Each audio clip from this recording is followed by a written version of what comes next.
Hey guys, welcome to my channel कबीज garden. आज मैं आपको ये मेरा हवर्थिया प्लांट दिखाता हूँ। हवर्थिया प्लांट साइज़ में एकदम छोटे होते हैं, जो कि दक्षिण अफ्रीका में सबसे ज़्यादा पाए जाते हैं। और ये एक अट्रैक्टिव होम प्लांट भी है। हम इसे घर के अंदर आसानी से ग्रो कर सकते हैं। और इसकी ग्रीन कलर की लीफ के ऊपर छोटे छोटे वाइट कलर के मोती जैसे दाने होते हैं, जो इसकी खूबसूरती को बढ़ा देते हैं। और इसकी लीफ के अंदर एलोवेरा जैसा जेल भी होता है, इसलिए हम इसे सर्कुलेंट फैमिली का भी प्लांट मानते हैं। और ये एक स्लो ग्रोइंग प्लांट है, ये धीरे धीरे बढ़ता है। दूसरे प्लांट की तरह इस प्लांट को हम गर्मियों में ब्राइट सनलाइट और पर्याप्त नमी देंगे। सर्दियों में इस प्लांट को नमी नहीं चाहिए होती है। और हम इस प्लांट को डायरेक्ट सनलाइट के बजाय सेमी शेड एरिया में रखते हैं, तो ये और भी अच्छे से ग्रो करता है। वैसे तो इस प्लांट की हाइट 6 इंची तक होती है, लेकिन जो इसकी कुछ वैरायटी है उसकी हाइट 20 इंची तक बढ़ जाती है। और हम इस प्लांट को कुछ और भी नामों से जानते हैं, जैसे zebra cactus, pearl plant, star window plant और कुशन एलो प्लांट आदि। हवर्थिया प्लांट एक इजी ग्रोइंग प्लांट है। हम आसानी से इस प्लांट को अपने घर में ग्रो कर सकते हैं। और बाकी सर्कुलेंट की तरह इस प्लांट को भी ओवर वाटरिंग पसंद नहीं होती। सबसे ज़्यादा खतरा इस प्लांट को ज़्यादा पानी से ही होता है, क्योंकि ज़्यादा पानी देने से ये प्लांट ख़राब होने लगता है।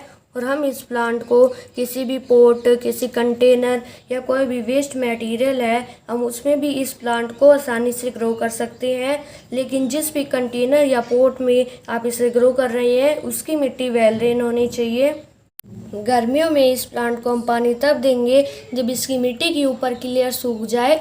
और सर्दियों में हम इसे पानी 1 महीने बाद देंगे। अगर इस प्लांट की रूट में पानी जमा होगा तो इस प्लांट के रूट रोट हो जाएगा और ये प्लांट ख़राब हो जाएगा। इसलिए आप इसकी मिट्टी का खास ध्यान रखें कि आप इसमें पानी डालें और पानी निकल जाए।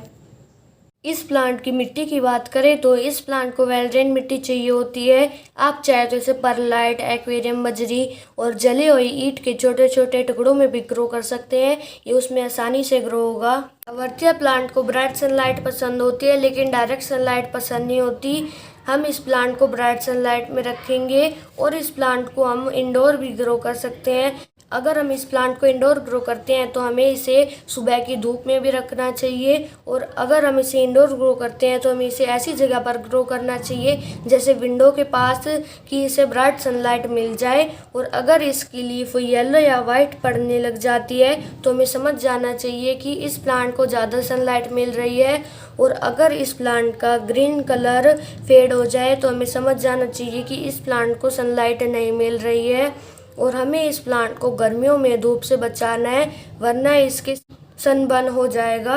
ये प्लांट गर्मियों में अच्छे से सरवाइव करता है, लेकिन सर्दियों में हमें इस प्लांट को ठंड से बचा कर रखना चाहिए, क्योंकि सर्दियों में ये प्लांट अच्छे से सरवाइव नहीं कर पाता। और हमें इस प्लांट के वेंटिलेशन का भी खास ध्यान रखना चाहिए, खासकर रात में। जब ये हवा में से कार्बन डाइऑक्साइड लेता है तो हम उसके लिए पंखे का भी यूज़ कर सकते हैं, उससे इसे सांस लेने में मदद मिलेगी। इस प्लांट के फर्टिलाइज़र की बात करें तो हम इस प्लांट में गर्मियों में खाद डाल सकते हैं, लेकिन सर्दियों में इस प्लांट को फर्टिलाइज़र न दें। इस प्लांट के प्रोपोगेशन की बात करें तो मदर प्लांट के बहुत सारे बेबी प्लांट आते हैं। हम चाहे तो उन्हें प्रोपोगेट करके बहुत सारे प्लांट ग्रो कर सकते हैं। हमें ये ध्यान रखना है, जब भी हम बेबी प्लांट को अलग करते हैं तो हमें उसकी रूट के साथ ही उसे अलग करना चाहिए। मदर प्लांट की साइड वाली स्टेम को हम कट करके बेबी प्लांट को अलग कर लेंगे। अलग करने के बाद हम इसकी नमी को सुखा लेंगे। नमी सूखने के बाद हम इसे पॉटिंग मिक्स में लगा देंगे। जैसी मिट्टी का यूज़ हमने मदर प्लांट के लिए किया है, वैसी मिट्टी का यूज़ हम इसके बेबी प्लांट के लिए करेंगे। और हम लगाने के बाद इसे गर्म जगह में रखेंगे और भरपूर पानी देंगे। हम इसकी लीफ से भी इसे प्रोपोगेट कर सकते हैं। इसकी एक स्वस्थ लीफ को कट करके हम उसे सुखा लेंगे। जब वो टाइट हो जाएगी तो हम उसे मिट्टी में लगा देंगे और उसके बाद भरपूर पानी देंगे, उससे इसकी लीफ ग्रो हो जाएगी। हवर्थिया का प्लांट छोटा सा होता है, ये एक स्लो ग्रोइंग प्लांट है, इसलिए ये धीरे धीरे बढ़ता रहता है। और जो ये मदर प्लांट है वो अपने बेबी प्लांट को खाना देता रहता है। और हमें इस प्लांट को 3 से 4 साल बाद रिपोर्ट करना चाहिए। अगर इस प्लांट की लंबाई नहीं बढ़ रही है तो हमें इसे उसी पॉट में ताज़ा और फ्रेश मिट्टी में रिपोर्ट कर देना चाहिए, उससे ये प्लांट अच्छे से ग्रो करता है। वैसे तो इस प्लांट में कोई भी इंसेक्ट लगने का डर नहीं होता, बस कभी कभार इसमें माइल बग्स लगने का डर होता है। उन माइल बग्स को हटाने के लिए हम इसमें कीटनाशक स्प्रे का भी यूज़ कर सकते हैं। और अगर इसकी मिट्टी में नमी बनी रहेगी तो इसमें फंगस लगने का भी डर होता है और इस प्लांट को रूट रॉट होने का भी खतरा होता है। वो तब होता है जब इसमें हम ओवर वाटरिंग करते हैं या इसकी मिट्टी में पानी जमा रहता है। मेरा ये प्लांट बहुत ही छोटा था, मैं इसकी केयर करता रहा तो ये बहुत ही बड़ा हो गया और इसके 7-8 बेबी प्लांट भी आ गए। मैं चाहूँ तो उन बेबी प्लांट को अलग करके बहुत सारे प्लांट ग्रो कर सकता हूँ, लेकिन अभी वो थोड़े छोटे हैं। जब वो थोड़े बड़े हो जाएंगे तब मैं उन्हें रिपोर्ट करूँगा। और जब भी ये प्लांट ऊपर की तरफ बढ़ता जाता है तो इसकी नीचे की पत्तियाँ गलती जाती है, तो आप टेंशन ना लें।